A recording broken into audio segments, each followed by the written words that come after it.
কেমন আছেন সবাই? আলহামদুলিল্লাহ।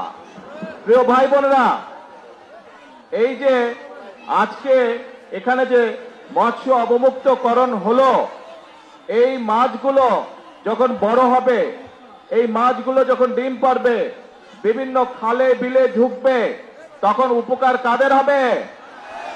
কাদের উপকার হবে ভাই?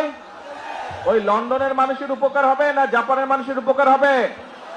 বাংলাদেশের মানুষের উপকার হবে। প্রিয় ভাই বোনেরা, এটাই হচ্ছে সঠিক।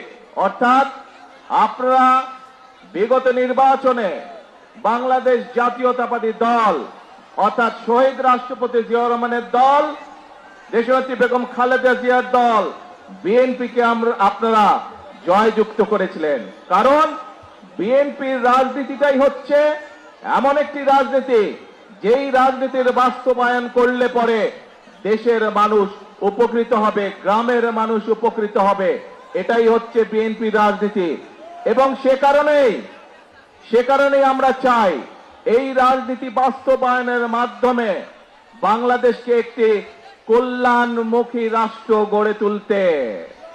এবং সে কারণে প্রিয় ভাই বোনেরা, আপনারা দেখেছেন যে আমরা নির্বাচনের আগে বলেছিলাম এবং নির্বাচনের পরে আপনাদের ভোটে আল্লাহর রহমতে যখন আমরা সরকার গঠন করতে সক্ষম হয়েছি, আমরা বলেছিলাম খাল খনন কর্মসূচির কাজ আমরা শুরু করব। আলহামদুলিল্লাহ, আল্লাহর রহমতে আমরা সারা দেশে খাল খননের কাজ শুরু করেছি। এই খাল খননের ফলে কৃষক ভাইরা কি উপকার পাচ্ছে? কৃষক ভাইরা উপকার পাচ্ছে।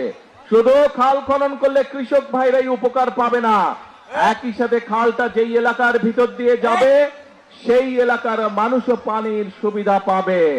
সেজন্যই একই সাথে শুধু করলেই হবে না, খাল খননের পানি যেমন উপকারে লাগবে, সেই পানির আরো সৎ ব্যবহার করতে হবে। এবং তারই অংশ হিসাবে আজকে আমরা এই নদীতে আমরা মাছ ছাড়লাম, কিন্তু ধীরে ধীরে ইনশাআল্লাহ সমগ্র নদী এবং বড় বড় খালগুলোতে আমরা সারা বাংলাদেশের খালগুলোতে আমরা মাছের আরো গড়ে তুলব, মৎস্যের পোনা আমরা ছাড়বো পর্যায়ক্রমিক ভাবে, যাতে করে এই পানি সেচ সুবিধা যেমন কৃষক ভাইরা পাবে, এই মাছগুলো ধরার মাধ্যমে খাদ্যের চাহিদা যাতে মানুষ পূরণ করতে পারে।